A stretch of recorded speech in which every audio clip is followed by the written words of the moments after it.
नमस्कार, रीवा 24 न्यूज में आपका स्वागत। मैं हूं रीति। आइए देखते हैं क्या हैं आज की प्रमुख खबरें। सेवा सप्ताह के आखिरी दिन भाजपा ने क्रेडिट कैंप के माध्यम से महिलाओं को दिया ऋण। पुलिस ने किया हत्या का खुलासा, 2 आरोपी गिरफ्तार। अतिक्रमण हटाने नाबालिगों को नोटिस, एसडीएम ने दिए जांच के आदेश। और प्रदेशव्यापी आह्वान पर किसान एकता संघ ने सौंपा ज्ञापन। इन खबरों को आगे हम विस्तार से देखेंगे। प्रधानमंत्री के जन्म दिवस पर 14 से 20 सितंबर तक कार्यक्रमों का आयोजन किया गया। सेवा सप्ताह के आखिरी दिन क्रेडिट कैंप लगाकर महिलाओं को 40 लाख रुपए का ऋण वितरित किया गया। भाजपा सरकार ने देश के प्रधानमंत्री श्री नरेंद्र मोदी का जन्म दिवस सेवा सप्ताह के रूप में मनाए जाने का निर्णय लिया था, जिसको मद्देनजर रखते हुए विभिन्न कार्यक्रम 14 से 20 सितंबर तक आयोजित किए गए, जिसके चलते देश प्रदेश समेत रीवा जिला अंतर्गत आने वाले हितग्राहियों को भी लाभ मिला। इसी कड़ी में सेवा सप्ताह के आखिरी दिन 20 सितंबर को महिलाओं को सशक्त बनाने हेतु क्रेडिट कैंप लगाकर महिला स्वसहायता समूहों को लगभग 40 लाख रुपए का ऋण वितरित किया, जिसकी ब्याज दर मात्र 1% है। इससे महिलाओं को जीविकोपार्जन हेतु व्यवसाय करने में आसानी होगी। इस संबंध में रीवा 24 ने भाजपा पदाधिकारी समेत कार्यक्रम संबंधित लोगों से बात की। मध्य प्रदेश के यशस्वी मुख्यमंत्री जननायक आदरणीय शिवराज सिंह जी चौहान द्वारा इस समय लोक कल्याण पखवाड़ा चलाया जा रहा है। उसी पखवाड़े के तहत, जैसा कि हमारी आपसे कल भी बात हुई थी, उस पखवाड़े के तहत सर्वप्रथम तो हमारे ऐसे भाई बहन, गरीब भाई बहन जो किसी भी जाति वर्ग से हों, उसको मतलब नहीं है, जो कि हमारे बीपीएल में नहीं थे, उन्हें आवश्यकता थी कि खाद्यान्न मिले, तो सर्वप्रथम हम खाद्यान्न पर्ची वितरण का पहले दिन कार्य किया गया, जिसमें पूरे प्रदेश भर में 37 लाख लोगों को खाद्यान्न पर्ची दी गई। रीवा जिले में भी हमारे जिला प्रशासन एवं अधिकारियों ने अच्छा काम किया। लगभग 1,08,000 लोगों को खाद्यान्न पर्चियां वितरित की गई। उसके बाद हमारी बहनों के लिए, छोटे बच्चों के लिए आंगनबाड़ी में दूध का वितरण हो। जो हमारी गर्भवती बहनें हैं उनको किसी प्रकार कुपोषण से बचाने के लिए कार्य किया गया। तदुपरांत हमारे ऐसे वनवासी भाई बहन जो कि जंगलों में रह रहे हैं, वहाँ खेती कर रहे हैं, घर बना रहे हैं, पर उनके अंदर एक डर बना रहता था कि हमें कब यहाँ से हटा दिया जाए, विस्थापित कर दिया जाए। उन्हें पट्टा देने का कार्य किया गया। और आज हमारे जो स्व सहायता समूह हैं उन्हें कैसे और सुदृढ़ बनाया जा सके, उन्हें और कैसे सशक्त बनाया जा सके, तो उन्हें 1% ब्याज पर जीविकोपार्जन के लिए ऋण देने का काम किया गया। और आज उसी ऋण वितरण का कैंप था, जिसमें भोपाल से हमारे यशस्वी मुख्यमंत्री जी ने सिंगल क्लिक के माध्यम से 100 करोड़ 80 करोड़ का ऋण वितरित किया है। हमारे रीवा जिले में भी, जैसा कि अभी जिला पंचायत जी ने बताया, 40 लाख ऋण बहनों को दिया गया जो स्व सहायता समूह के उनके जीविकोपार्जन के लिए, जिससे विभिन्न प्रकार के अपने जीविकोपार्जन के लिए धंधे कर सकेंगे।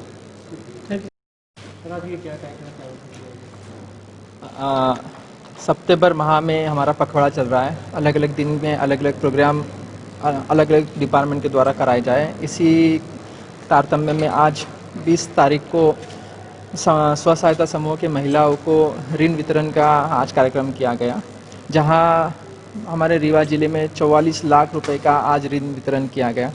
हमारा स्व सहायता समूह को जो ऋण देते हैं, शासन की तरफ से जो ऋण देता है, उसका उद्देश्य ये है कि स्व सहायता समूह की महिला सशक्त बने, वो अपने पैरों पे खड़े हो सके और कोरोना काल में जो भी रोजगार कम हुए वो उस रोजगार को फिर से पा सके और एक सफल बेहतर जिंदगी बना सके। अतिक्रमण हटाए जाने हेतु नाबालिगों को तहसील कार्यालय द्वारा नोटिस जारी की गई है, जिस पर परिजनों ने आपत्ति जताई है। वहीं एसडीएम ने जांच के निर्देश दिए हैं। रीवा जिला अंतर्गत हनुमना के गांव सलैया से एक अजीबोगरीब मामला सामने आया है, जिसमें गांव के नाबालिग आदिवासियों को नोटिस जारी कर अतिक्रमण हटाए जाने की बात कही गई, जिसका विरोध करते हुए नाबालिग के परिजनों ने हनुमना तहसील का घेराव भी किया। नोटिस हनुमना तहसीलदार अजय मिश्रा द्वारा जारी की गई। मामला जब एसडीएम इला तिवारी के पास पहुंचा तो उन्होंने जांच के आदेश जारी किए। इस संबंध में रीवा 24 ने बात की तो उन्होंने क्या कहा, आप खुद सुनिए।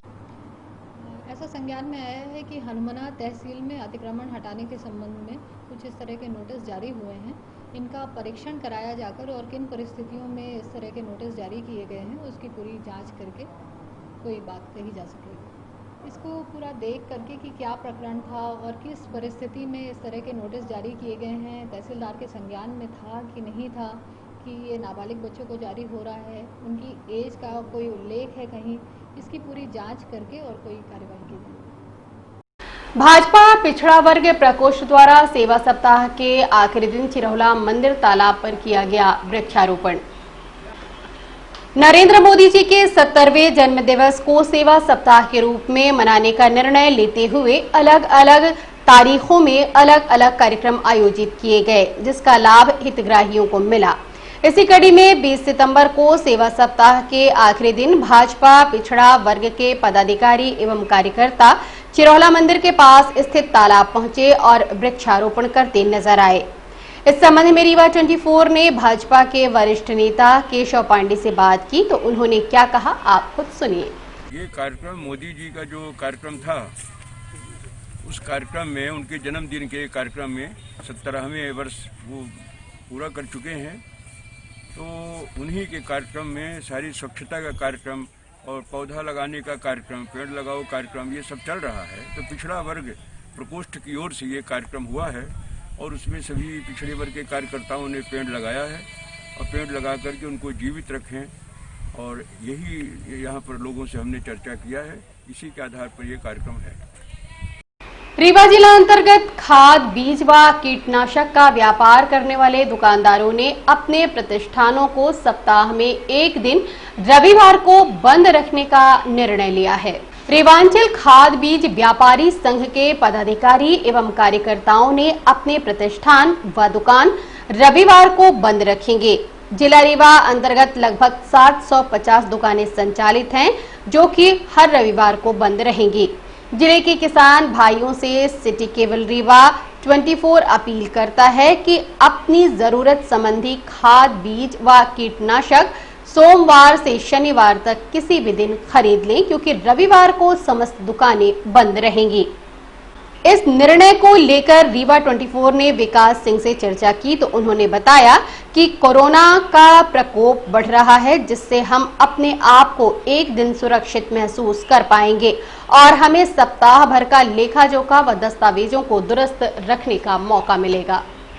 हाँ, हम लोग हर रविवार को दुकान बंद करेंगे। पूरा बीज व्यापारी संघ, रेवांचल बीज व्यापारी संघ ने पूरा निर्णय लिया है पूरे जिले के खाद की और खाद, बीज और कीटनाशक हर रविवार को बंद होगी दुकानें पूरे रीवा जिला की। पूरे जिले कितनी दुकानें हैं? लगभग 700 750 करीब पूरे रीवा जिले में दुकानें हैं और छोटे या बड़े जो भी मार्केट में है सभी दुकानें बंद रहेंगी।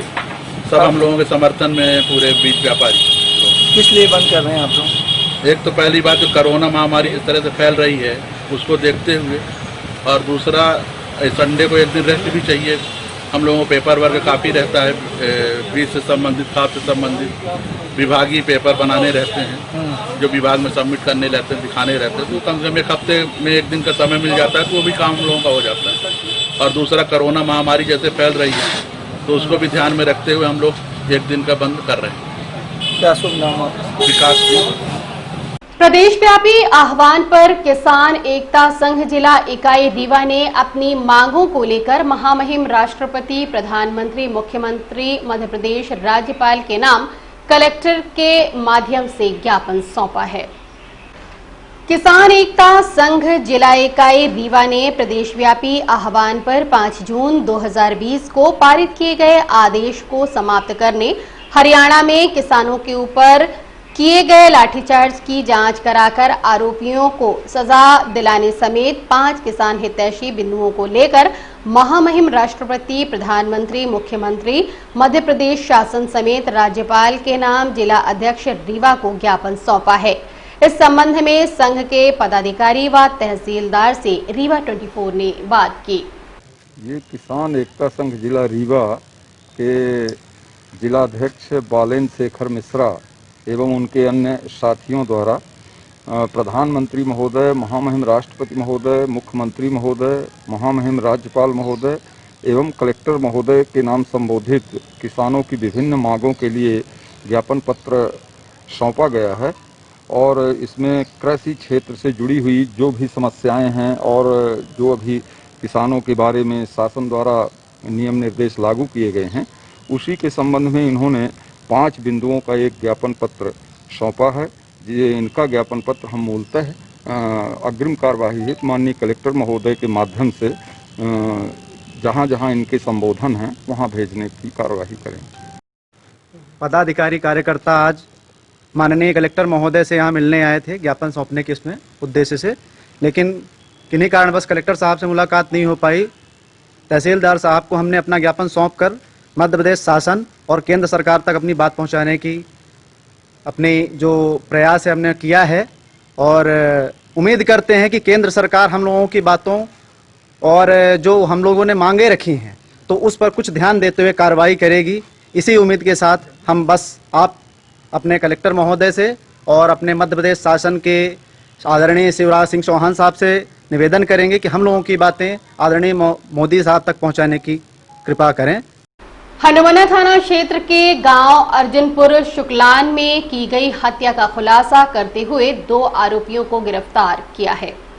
दिनांक 17/9/2020 को हनुमाना थाना क्षेत्र अंतर्गत ग्राम पंचायत अर्जुनपुर शुक्लान में स्थित स्कूल में एक शव मिला था, जिसकी पहचान रामजी साकेत के रूप में की गई थी। मामले की गंभीरता को मद्देनजर रखते हुए संदिग्धों को पकड़कर पूछताछ की गई। वहीं तकनीकी का सहारा लिया गया, जिसमें निकलकर यह सामने आया कि रामजी साकेत, उसका भाई सूरज साकेत व सविता साकेत तीनों साथ में रहते थे। वहीं रामजी साकेत बाहर काम करता था, जो कि बीच बीच में आता रहता था। इस बार आने के पहले अपनी पत्नी को फोन लगाया, जिसकी जानकारी पत्नी सविता साकेत द्वारा देवर सूरज साकेत को दी गई और कहा कि जो करना है कर लो। इसके बाद सूरज साकेत सोते समय पत्थर से हमला करते हुए रामजी साकेत के ऊपर हमला किया और उसकी हत्या कर दी। उक्त मामले में पुलिस ने सविता साकेत और सूरज साकेत को आरोपी बनाया है। ये जानकारी रीवा 24 को एडिशनल एसपी शिव कुमार वर्मा ने दी।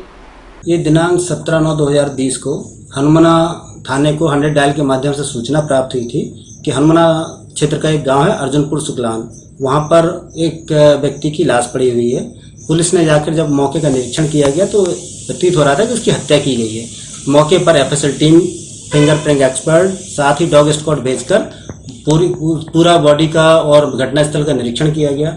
साथ ही फिर डॉक्टर से उसका पीएम कराया गया, जिसमें बताया गया कि उसकी हत्या की गई है। पुलिस द्वारा हत्या का मामला पंजीबद्ध कर मामले को गंभीरता से लिया गया और साथ ही उसकी विवेचना प्रारंभ की गई। वरिष्ठ अधिकारियों द्वारा अंधी हत्या के खुलासे के लिए लगातार निर्देश मार्गदर्शन दिया गया। इसमें थाना प्रभारी के द्वारा कुछ संदिग्धों से पूछताछ की गई, तकनीकी सहयोग लिया गया। तकनीकी सहयोग से ये मामले का खुलासा हुआ, जिसमें जानकारी निकल के आई कि मृतक रामजी साकेत, उसका छोटा भाई था सूरज साकेत और उसकी पत्नी सविता साकेत, ये तीनों अपने परिवार के साथ में गांव में रहते थे। मृतक जो है कभी कभी क्लीनिंग का काम करता है तो बाहर जाता था, बाहर से आता जाता रहता था। बीच में ये आया था, उस समय कोरोना का समय चल रहा था। जो क्वारंटाइन के टाइम पे अपने घर के बाहर बने स्कूल में, जो प्राथमिक शाला है जहाँ घटना घटित हुई है, वहां पर रहता था। क्वारंटाइन पीरियड व्यतीत करने के बाद भी अक्सर वहां कभी कभी सो जाता था। बीच में इसकी पत्नी यहाँ रीवा आ गई थी अपने मायके में और ये बाहर गया हुआ था। बाहर से जिस दिन आया, मृतक ने उसकी पत्नी को फोन लगाया कि मैं वापस गांव आ रहा हूं। तो मृतक की पत्नी ने अपने देवर यानी आरोपी सूरज साकेत को फोन कर दिया है कि वो आज वहां घर पहुंच जाएंगे, तुमको जैसा करना हो कर लेना। इस बात पर से फिर जब मृतक घर पहुंचा अपने, तो आरोपी सूरज साकेत द्वारा जब वो सो रहा था वहां घटनास्थल पर जाके प्लानिंग के तहत गया। उसने एक बड़ा सा पत्थर सोते हुए मृतक के ऊपर जोर से पटका और दोबारा उसी पत्थर को फिर उठा के उसके ऊपर पटका, जिससे उसकी मौत हो गई। और घटना को गुमराह करने के लिए उसके गले पे धारदार हथियार से, चाकू ब्लेड टाइप का जो रेजर था, उससे वार किए। इससे उसकी मौत हो गई। आरोपी द्वारा घटना स्वीकार कर ली गई। घटना में प्रयुक्त पत्थर और साथ में उसका जो रेजर था वो जब्त कर लिया गया। साथ ही आरोपी द्वारा मृतक रामजी साकेत का मोबाइल तोड़कर दूर फेंक दिया गया था, उस मोबाइल को भी जब्त कर लिया गया है।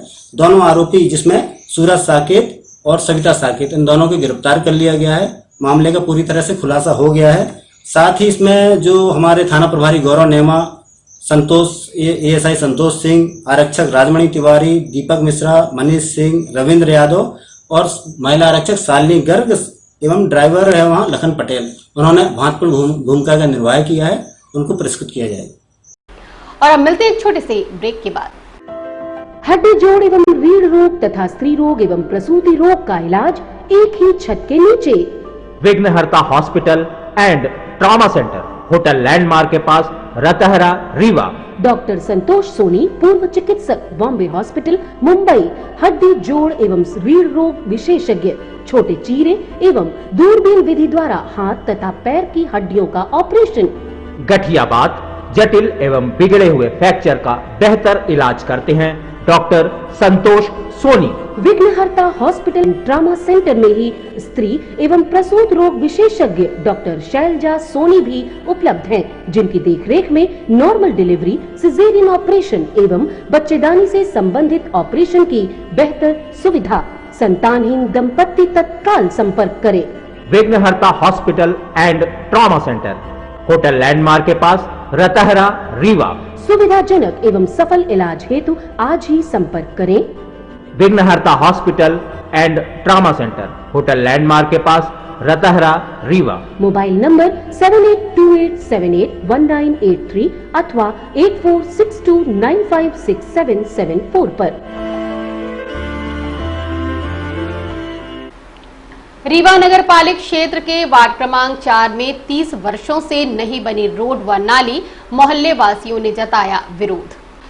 शहर के वार्ड क्रमांक 4 के रहवासियों ने बताया इस वार्ड में रोड व नाली लगभग 30 वर्षों से नहीं बनी, जिसके चलते घरों व नाली का पानी रोड पर भरा रहता है। वहीं बरसात के मौसम में पानी घरों के अंदर तक आ जाता है। साथ ही एक सुलभ कॉम्प्लेक्स भी बना हुआ है, जहां का पानी रोड पर भरा रहता है, जिसके कारण रहवासी न सिर्फ आवागमन से परेशान हैं, बल्कि पानी के भराव से बीमारी फैलने का खतरा भी बना रहता है। इस संबंध में रहवासियों ने बताया कि इस बात को शासन प्रशासन से कई बार अवगत कराया गया, परंतु कोई कार्यवाही नहीं हुई। मेरा नाम दिनेश कुमार साकेत है। मैं ग्राम खैरा वार्ड क्रमांक 4 का निवासी हूँ। हम लोग पूरे गांव वासी लगभग 40 वर्षों से यहाँ निवासरत हैं। ना तो नगर प्रशासन, नगर निगम किसी के द्वारा आज तक ना तो यहाँ नाली निर्माण हुआ, ना तो रोड का निर्माण हुआ, जिस वजह से आए दिन जो है यहाँ के बुजुर्ग, सियाने, बच्चे किसी कार्य से निकलने में काफ़ी बाधा उत्पन्न होती है। जिस वजह से हम ग्रामवासियों का ये मतलब शासन प्रशासन, नगर निगम से ये निवेदन है कि यहाँ रोड, नाली और रोड का निर्माण जल्दी जल्दी कराएं, ताकि यहाँ के बच्चों की भविष्य उज्जवल, पढ़ाई लिखाई, बुजुर्गों का आना जाना और सभी का जो है उचित मार्ग बन सके। सर, मेरा नाम रामनाथ कौल है। किस तरह की समस्या? मैं इस बस्ती में कम से कम आज मेरी उम्र 45 साल हो गई है, तब से आज तक ये रोड नहीं बनी। मैंने कई बार इसको देखा, यहाँ नापने भी आए, बोले कि टेंडर हो गया है। 2019 में इसका टेंडर हो गया था, बजट भी आ गया था। अब बोल रहे हैं कि इसका बजट नहीं आया है। मैं इसका बजट बनाऊंगा, इसके बाद और काम करूँ। हम लोग 181 में शिकायत किए हैं, तो परेशानी हुई हम लोगों को। बच्चे स्कूल जाते हुए एक खंभा है लोहे का, उसमें करंट उतर आया था और एक सुमरी भी मर गई थी उसमें। तो मैंने बोला था कि सर ऐसे है कि जब इसको बार बार नप गया है तो क्यों नहीं बना रहे। बोले कि टेंडर नहीं है, अभी वो नहीं है। आप लोग कहाँ रहते हैं, कहाँ के हैं, आपके पास कुछ लिखा पढ़ा है कि नहीं है? आप लोग सरकारी में रहते हैं, सरकारी में कोई रोड बनता है? वार्ड नंबर 4 ये है, वार्ड नंबर 4 खैर नहीं बचती। हमका कढ़े का रास्ता नहीं है, पानी का है, नाली नर्दा नहीं है। वहीं से कांदा से मैं कढ़ी रहा, कांदा से 12 महीना कांदा चला था। न झूरे रित न चौमासे, न चौमास तो होता के झूरे रित में चौमास रे। कितने वर्षों से रोड नहीं बनी? कितने वर्ष से? 40 साल तक घर होता हुआ, 40 साल से सोमनाथ की घर बनी, सड़क बनी, सड़क बनी, सड़क बनी, सड़क का कहाँ चली गए? और जब हम पीछे मर जाओ माटी मिल जाओ तब सड़क बनी तब देखब सड़क। क्या नाम है आपका? हमारा नाम है लीलावती सोनी। और अब चलने से पहले एक नजर आज की प्रमुख खबरों पर। सेवा सप्ताह के आखिरी दिन भाजपा ने क्रेडिट कैंप के माध्यम से महिलाओं को दिया ऋण। पुलिस ने किया हत्या का खुलासा, 2 आरोपी गिरफ्तार। अतिक्रमण हटाने नाबालिगों को नोटिस, एसडीएम ने दिए जांच के आदेश। और प्रदेश व्यापी आह्वान पर किसान एकता संघ ने सौंपा ज्ञापन। आज की खबरों में बस इतना ही। नई खबरों के साथ हम होंगे पुनः उपस्थित। इजाजत दीजिए रीति को, नमस्कार।